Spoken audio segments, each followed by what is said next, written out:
यही सारी चीजें पे बात हुआ कि उन्होंने राहुल जी ने बताया कि किस तरीके से कर्नाटक हो या अन्य प्रदेश में किस तरीके से मल्टीपल वोट किस तरीके से बढ़ाया जा रहा है, किस तरीके से घटाया जा रहा है, ये सब चीज की जानकारी हम लोग प्राप्त हुआ और इसी के ऊपर देखते हुए हम लोग बिहार पे हर बूथ पर इसी तरीके से नजर रखेंगे, कार्यकर्ताओं से बात करके इस पे हम लोग काम करेंगे। चुनाव बहिष्कार करने को लेकर कोई चर्चा हुई? क्योंकि तेजस्वी यादव ने कहा, इसके बाद आप लोग आज बैठे सारे अलायंस के लोग, तो इस स्थिति में क्या चुनाव बाइकआउट एक ऑप्शन है? इस पर बात हुई क्या? नहीं, देखिए, ये अभी इस पे जो ज्यादा कोई चर्चा नहीं हुआ है क्योंकि हम लोग लोकतंत्र पे भरोसा करते हैं और बिहार के जनता और देश के जनता पे हम लोग भरोसा कर रहे हैं और हम लोग मजबूती से लड़ाई लड़ने वाले लोग हैं, पीछे मुड़ के देखने वाले नहीं है, पीछे हटने वाले लोग नहीं है और हम लोग फेस करेंगे और लड़ाई लड़ेंगे। नमस्कार, आप दर्श न्यूज देख रहे हैं। मैं हूं परमवीर सिंह।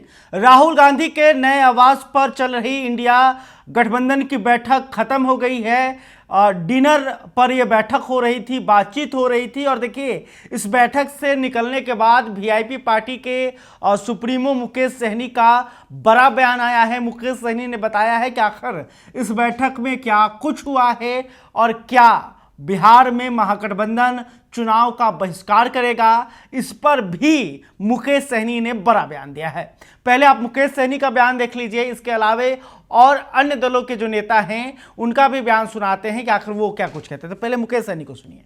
यही सारी चीजें पे बात हुआ कि उन्होंने राहुल जी ने बताया कि किस तरीके से कर्नाटक हो या अन्य प्रदेश में किस तरीके से मल्टीपल वोट किस तरीके से बढ़ाया जा रहा है, किस तरीके से घटाया जा रहा है, ये सब चीज की जानकारी हम लोग प्राप्त हुआ और इसी के ऊपर देखते हुए हम लोग बिहार पे हर बूथ पर इसी तरीके से नजर रखेंगे, कार्यकर्ताओं से बात करके इस पे हम लोग काम करेंगे। चुनाव बहिष्कार करने को लेकर कोई चर्चा हुई? क्योंकि तेजस्वी यादव ने कहा, इसके बाद आप लोग आज बैठे सारे अलायंस के लोग, तो इस स्थिति में क्या चुनाव बाइकआउट एक ऑप्शन है? इस पर बात हुई क्या? नहीं, देखिए, ये अभी इस पे जो ज्यादा कोई चर्चा नहीं हुआ है क्योंकि हम लोग लोकतंत्र पे भरोसा करते हैं और बिहार के जनता और देश के जनता पे हम लोग भरोसा कर रहे हैं और हम लोग मजबूती से लड़ाई लड़ने वाले लोग हैं, पीछे मुड़ के देखने वाले नहीं है, पीछे हटने वाले लोग नहीं है और हम लोग फेस करेंगे और लड़ाई लड़ेंगे।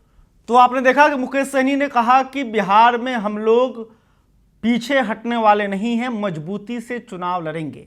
चुनाव बहिष्कार पर कोई बात नहीं हुई है। अब देखिए, एनसीपी के फारूक अब्दुल्ला जो हैं वो क्या कुछ कह रहे हैं, उन्होंने क्या बताया है कि बैठक में किन बातों पर चर्चा हुई। पहले वो वीडियो देखिए। यह है कि बाई इलेक्शन है 2 सीटों का, उसको जल्दी करना चाहिए। तीसरा ये था कि राज्यसभा की 4 सीटें हैं, उनको भरना जरूरी है।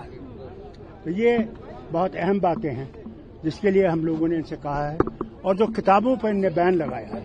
अब बताइए मुझे, अनुराग राय की किताब पे बैन, नूरानी की किताब पे बैन, वो कौन से मिलिटेंट थे? तो इसके लिए हमें अफसोस है, खेद है कि अनकॉन्स्टिट्यूशनल कर रहे हैं और ये करना नहीं चाहिए, इसको रिवोक करना चाहिए। सुप्रीम कोर्ट में भी मामला गया है, ये सुप्रीम कोर्ट में। हाँ, अब हम इंतजार करेंगे कि वो भी हमारे हक में फैसला दिएंगे। उन्होंने कहा था, जब ये मामला गया था उनके सामने, उन्होंने कहा था कि हाँ, ये देना चाहिए और खुद वजीर आजम ने और होम मिनिस्टर ने वादा किया है हाउस में, जब मैं भी हाउस में था, कि वादा कि हम देंगे स्टेट हो। क्या अपोजिशन की पार्टियां उठाएंगी इस मामले को? गठबंधन सब हमारा साथ देंगे। बहुत बहुत शुक्रिया। तो आपने देखा कि फारूक अब्दुल्ला ने कहा कि जो बाई इलेक्शन होने वाले हैं उस पर चर्चा की गई। इसके अलावे केंद्र सरकार के द्वारा जिन किताबों पर बैन लगाया गया है उस पर भी हमने बातें अपनी रखी कि ये जो कुछ हो रहा है गलत हो रहा है। वहीं देखिए, जेएमएम पार्टी की सांसद महुआ माझी जो हैं वो क्या कुछ कह रही हैं और क्या बता रही हैं, हम देखिए। अच्छा नहीं, वो गेट टुगेदर था, सभी पार्टीज के सीनियर लीडर्स आए हुए थे और नए घर में सब लोगों ने बहुत अच्छे मूड में बातचीत की, आने वाले चुनावों की बातें की। ऐसा कोई ये नहीं था कि हाँ इसी पर बात करना है, उस तरह का कोई शेड्यूल बना हुआ नहीं था और सब लोगों ने अच्छे से खाया पिया, गपशप किया और एक बॉन्डिंग सबकी दिखी।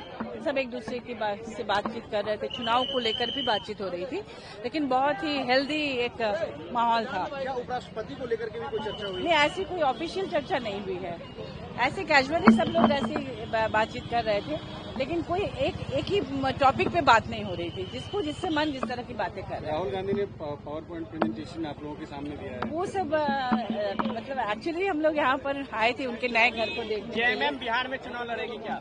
निश्चित रूप से लड़ेगी। वहाँ कुछ हमारे सीट्स भी हैं जहाँ ट्राइबल सीट है, तो उसके लिए जेएमएम सीट की मांग भी करेगी। कितने सीटों पे लड़ेगी? ये तो बाद में बैठ के तय होगा, लेकिन वहाँ से लड़ा जाएगा चुनाव। तो आपने देखा कि तीनों अलग अलग पार्टियों के नेताओं ने बताया कि आखिर राहुल गांधी की डिनर पार्टी में क्या कुछ हुआ, बैठक में किन बातों पर चर्चा की गई। खैर, अभी तक आपने हमारे चैनल को सब्सक्राइब नहीं किया है तो तुरंत कर लें। इस खबर को लेकर आप क्या सोचते हैं कमेंट करके बताइएगा। वीडियो फेसबुक पर देख रहे हैं तो हमारे पेज को भी लाइक कर लें। बहुत बहुत धन्यवाद।